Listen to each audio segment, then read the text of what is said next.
Wait, wait, wait. ভাই একটু দাঁড়ান, দাঁড়ান। শুনে যান। ঠেলা দেওয়ার আগে একটু কথাগুলো শুনে যান। ঠেলা তো অবশ্যই দিবেন। কারণ আমার কথাগুলো আপনার ভালো না লাগলে ঠেলা দিয়ে দেন। আমি অনেক দিন ধরে কিছু লক্ষ্য করছি একটা জিনিস। সেটা হলো অনেকেই দেখি কন্টেন্ট ক্রিয়েটররা তারা বলে, আগে আমি রাজমিস্ত্রি কাজ করতাম।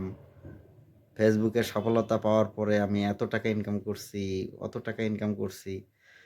এই দেখে দেখে আরো অনেকে তাদের যে জীবিকা নির্বাহের যে কাজগুলা করতো তারা বাদ দিয়ে কন্টেন্ট ক্রিয়েটরের কাজ করছে। ভাই, ধরা যেদিন খাবেন সেই দিন বুঝবেন। ভাই, আপনি সফল হয়েছেন ঠিক আছে, আপনি যে কর্মটা করছেন সেটাও চালিয়ে যান না। আর এই ফেসবুক থেকে ইউটিউব থেকে যে ইনকামগুলো হচ্ছে সেইটা জমান, সেভিংস করেন।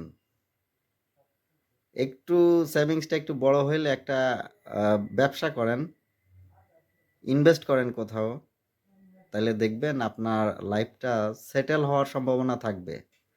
আর সব কিছু ছেড়ে ইনকামের সকল পথ বন্ধ করে ফেসবুকের আশায় ইউটিউবের আশায় বসে থেকে কন্টেন্ট ক্রিয়েট করতে থাকেন। যেদিন ওই পেজটা আপনার ইস্যু খাবে বা রিপোর্ট খাবে, বন্ধ হয়ে যাবে, সেই দিন বুঝবেন যে এত লোকের ভালোবাসা কোথায় গেল, কোথায় গেল। ভাই,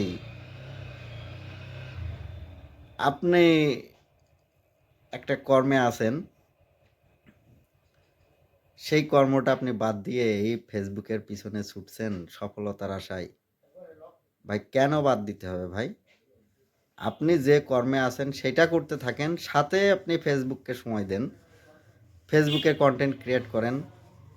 আপনি একটা দিনের একটা নির্দিষ্ট সময় আপনি আহ, এটার জন্য রাখেন, ফেসবুকে কন্টেন্ট বানানোর জন্য। কিন্তু আপনি সব ছেড়ে দিয়ে আপনি কন্টেন্ট বানাচ্ছেন।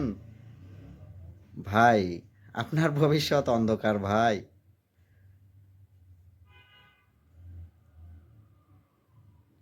আমি যে কথাগুলো বললাম, একটু ভাই, হয়তো আপনার আজকে মিলবে কথা, নাই 6 মাস পরে, নাই 1 বছর পরে মিলবে কথাটা। তাই এখনো বলি ভাই, যেইটা করছেন সেটাও করেন, সাথে আপনি কন্টেন্ট তৈরি করেন। আশা করি বিষয়টা আপনারা বুঝতে পারছেন। ধন্যবাদ ভাই। ভালো থাকবেন সকলে।